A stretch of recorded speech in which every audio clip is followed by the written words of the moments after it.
quelles que soient les situations ñu taxaw bu dëgër pour informer les Sénégalais juste et vrai. très bien même bu ñu leen bàyyee Jules gis nañu ni ñu arrêté Maïmouna Ndour Faye di soxna su jàmbar également ci sunu corporation bi Babacar Fall également. ginnaaw seen interview bu ñu defal Madiambal Diagne donte bàyyi nañu leen cette situation est-ce que du gën a gàkkal démocratie Sénégal. gàkkal na ko ba pare commencé na ko gàkkal di Mohamed tey boo jëlee ma commencé rek ci point bi nga tàmbalee nii baaraam muy dugg ci point bi gaañ développé. Maïmouna Ndour bu ñu delloo ci gannaaw quelques mois en arrière elle a été victime d'une agression horrible elle a failli perdre sa vie Mohamed gis nga ni mu meloon mu traumatisé wu. tu vois femme boobu noonu elle est man je donne des cours des modules sur les traumas. le stress post-traumatique. oui dama koy joxe. Maïmouna Ndour mii na elle a vécu ça traumatisme boobu stress post mi ngi ci moom ba léegi. nga ñëw yow day état du Sénégal amoo dara looy def nga dem fekk benn soxna soo xam ne mi ngi ci liggéeyam nga ñëw yóbbu ay gendarme ànd ak ay benn force de sécurité yoo xam ne bi ma gisee image dama tiit. ñoo xam ne dañoo ñëw Mohamed avec li américains yi di wax the rifle gun machine M16 ça c'est des armes de guerre mitrailleuse la biñ naan M16 en français the rifle gun machine moom la ñu ñëwee foofu fekk ci ndaw ban défense ban problème la ba ngay ñëw terroriser ko noonu. te kii mi ngi jóge ci benn problème stress post-traumatique bu metti quelques mois en arrière nga ñëwaat donc brutaliser ko. brutaliser c'est pas physique jàpp nii rek mais ni nga ñëw xoxatal ça peut être une violence à une personne dafa ñaaw on ne mérite pas ça le peuple ne mérite pas ça citoyen sénégalais mérité wu ñu loolu dafa ñaaw bu ñu delloo ci ginnaaw pour dellu rek ci cadre yi bi ngay wax nii interviewer quelqu'un boo xam ne il est sous mandat d'arrêt international man dama vérifier code bi yëpp code pénal bi gisuma ci benn article boo xam ne dafay lier loolu par contre boo jëlee au niveau interne le niveau interne da la ne une personne qui est sous mandat d'arrêt international journaliste ci boppam waru ko interviewer moo taxit souvent ngay gis bu ñu kuñ ko jëlee ni mu bàyyi ko mu nekk liberté provisoire bu ñëwee mu ne comme la procédure en cours du ma ci wax parce que ça c'est au niveau interne mooy fii local au Sénégal waaye nit ki nekk à l'étranger kooku Sénégal amul benn législation boo xam ne dafay agir ci côté boobu yaa ngi dégg donc dans ce cas-là la seule option bi gouvernement amee ñàkk a xam ak ñàkk a maîtriser nguur ak ak kii nu mu tuddee diplomatie moo waral erreur démb bi barki démb bi parce que li ñu waroon def à la place d'aller saisir kii nu mu tuddee TFM ak kii RFM ak 7TV c'était d'appeler l'ambassadeur de France loolu mooy la diplomatie moo xam ne da ngay au ambassadeur de France ne ko kii nekk fële am liberté provisoire nekk sous mandat d'arrêt international kooku yéen selon la législation française da nga ko war a jox ay dispositions yoo xam ne warul wax nga convoqué ambassadeur de France mu ñëw nga wax ak moom au ministère de l'intérieur de la France wax ak moom au ministère des affaires étrangères loolu la woon mais doo ñëw jàpp télé yi loolu moo nekkoon la première prérogative est-ce que xamoon nañ ko moo tax diplomatie dafa baax il faut ngay am des éléments yoo xam ne ils sont capables de comprendre la day diplomatie di doxee waaye doo ñëw rek def interruption ci télé yàq sa der def yooyu le lendemain nga bàyyi leen xoolal tey ni def bàyyi nañ la ñoom ñëpp le lendemain donc ñaaw nañ ci pour rien. donc ça c'est une au moment où Sénégal mi ngi doon amal ndaje bu yaatu jëm ci wàllu nga ñëw def presse média oui ça c'est une erreur. c'est une mauvaise publicité pour le Sénégal. Non, c'est une mauvaise publicité. La condamnation bi am seulement nee naa la xool naa code pénal amut la seule condamnation mooy bi c'est le judiciaire moo koy wax naa ne yow mii boo nekkee sous mandat contrôle judiciaire bul wax ak presse bi ak journaliste bi la interviewé il est en défaut loolu rek la mais par contre le code de la presse sur son article 5 combiné avec l'article 57 dafa ni quelqu'un qui est en mandat d'arrêt ba pare nekk en mandat d'arrêt international boobu noonu un journaliste n'a pas le droit de l'interviewer code de presse moo ko wax te code de la presse déontologie moo war a sévère ñëw wax ak si ay journalistes am muy correct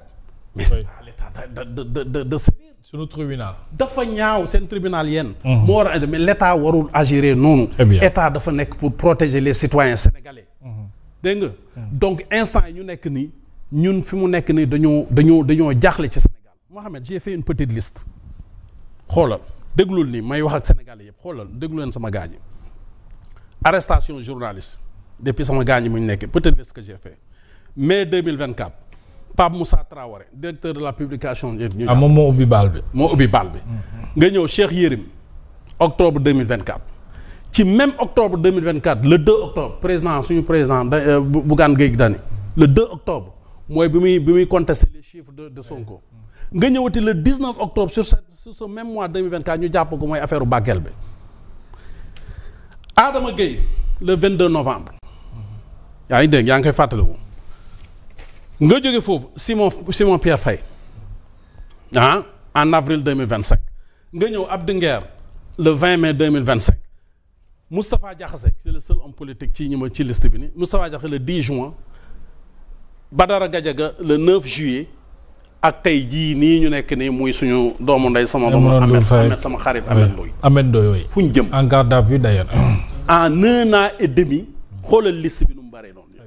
c'est pas normal. c'est pas normal. on ne mérite pas ça parce que ñii si seen bopp ñun séntuwuñu leen woon foofu. c'est ça gisoon nañ leen fenn parce que ñun bi ñuy jël parce que dañ ne ñoom dund nañ injustice boo xam ne tey bu ñu toogee la première des choses li ñuy njëkk a xeex mooy loolu. ils ont eu à dénoncer cela oui. très bien alors Samba ci même sillage bi naka nga jàngatee cette situation bi ñu dund diggante barki démb ba tey. merci Mohamed xam nga pour comprendre le PASTEF ak seeni pratique da ngay dem ci seeni bu ñu nekk opposition c'est des gens qui n'ont jamais respecté les lois et les fondamentaux de cette république parce que ñoom bu ñu opposé wu ils disaient que cette justice ñoom duñ ko mës a wuyu parce que justice bi nee nañ justice nit la woon et que leur pensée unidirectionnelle seen xalaat seen wax ak ñoom seen bëgg-bëgg képp ku ci opposé wu rek yow pour ñoom c'est un homme à abattre et loolu noonu lañ yaakaar ne loolu moo war a cette dictat là cette doxa là qu'ils ont imposé lorsqu'ils étaient dans l'opposition ils pensent que en étant au pouvoir en réalité c'est la même procédure qu'ils devaient appliquer mais franchement fekkee ne da ngay xool li nga xam ne mooy suñu loi fondamentale muy la constitution dafa consacrer dans son article 8 dafa consacrer lépp li nga xam mooy droit d'expression droit de circulation droit d'association lépp loo xamante ne ti warum droit la rek nit ki moom ko mu nekk ak yelleefi doomu aadama def koo consacré ci article 8 boobu noonu ba tax na le droit d'expression wala droit exercer say métier wala droit créer entreprise c'est un droit inaliénable kooku noonu kenn waru la ci soo ci nekkee te entravé wu li nga xam ne mooy texte loi bi mooy texte yi entravé wu les normes républicaines entaché wu l'intégrité du territoire yaakaar naa ne waroo am benn choc wala war a am benn coup externe boo xamante day mën a ñëw mën a salfañe sa liggéey soo jëlee li nga xam mooy code de procédure pénale nee nañ la en son article 11 def la wax lu leer def la ne fekkee ne nit ki dafa nekk en instruction ñu am dossier bu ñu instruire waroo dugg ci secret de l'instruction article 11 boobu ñu transposé ko ci article de la du code de presse mooy article 5 bu ñuy wax foofu noonu secret de défense ñu wax secret de défense wax secret de l'instruction donc tey yaakaar na ne journaliste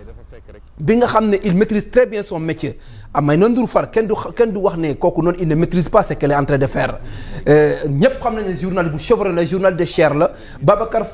Fall aussi véritablement même man bu ma nekk opposition bu ma nekk au pouvoir mais on subissait les rétorques de Babacar la même chose on subissait les foudres effroyables de Babacar Fall et pourtant on tenait on tenait bon bout parce que xamoon nañ ne il est dans son domaine et puis journaliste sa fonction principale c'est d'informer juste pourvu qu'il